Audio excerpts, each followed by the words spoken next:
ఈ దశనామి ఏది కావాలంటే అది ఇస్తారనమాట. అలాగే ఇక్కడ వివేకానంద స్వామి దగ్గర నుంచి, రామకృష్ణ పరమహంస దగ్గర నుంచి, గాంధీ గారి దగ్గర నుంచి పూర్వీకులందరూ ఈ ఆశ్రమానికి వచ్చిన వాళ్ళే. అక్కడ ఎంతమంది, చాలామంది ఉన్నారు, 1000 మంది ఉంటారు. వాళ్ళందరూ ఇక్కడే సన్యాసం తీసుకున్నారు. ఇక్కడ దర్శించినటువంటి పుణ్యస్థలం. ఇంకా విశేషం ఏంటంటే అక్కడ ప్రతిరోజు ఉదయం సాయంకాలం భాష్య ప్రవచనం జరుగుతుంది. శంకర భాష్యమే చెప్తారు. అంటే మనకు గురుగారులాగా వివరించి మనకు అన్వయించి చెప్పరు.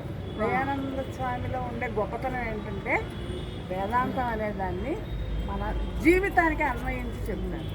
వీళ్ళు ఏం చేస్తారంటే ఒక పాఠంలా చెప్తారు. అయినా పాఠంలా చెప్పినా సరే భాష్య ప్రవచనం అనేది ఇక్కడ మన దయానంద ఆశ్రమంలోనే జరుగుతుంది.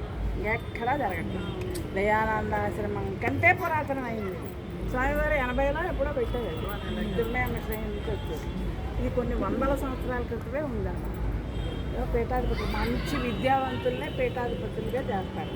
ఇప్పుడు ఎవరో ఒక ఆయన హరిహర తీర్థ అని ఒక ఆయన ఉండేవారు. వారి దగ్గర స్వామీజీ, దయానంద స్వామీజీ అమెరికా వెళ్ళినప్పుడు పరమాత్మ గారు ఇక్కడికి వచ్చి పాఠం చదువుకునేవారు. ఇక్కడికి వచ్చి పాఠం చదువుకునేవారు. మళ్ళీ స్వామీజీ వచ్చేసినప్పుడు అక్కడికి వెళ్ళేవారు.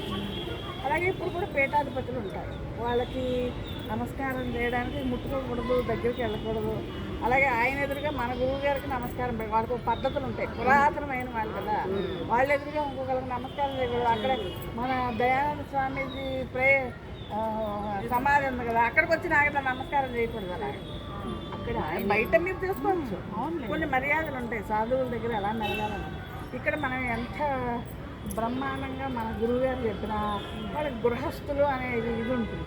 వాళ్ళ ఎదురుగా వచ్చి మన గురువు గారికి దండం పెట్టాలి. వాళ్ళకి నమస్కారం చేయాలన్నా దూరం నుంచి పెట్టాలి, అక్కడ ఏదైనా దక్షిణ పెట్టాలి.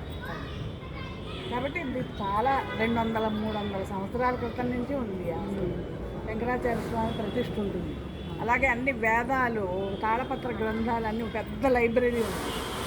అక్కడ మాతాజీలు ఒకవైపు కూర్చుంటారు, సన్యాసులు ఒకవైపు కూర్చుంటారు, గృహస్థులు ఒకవైపు కూర్చుని భాష్య ప్రవచనం జరుగుతుంది.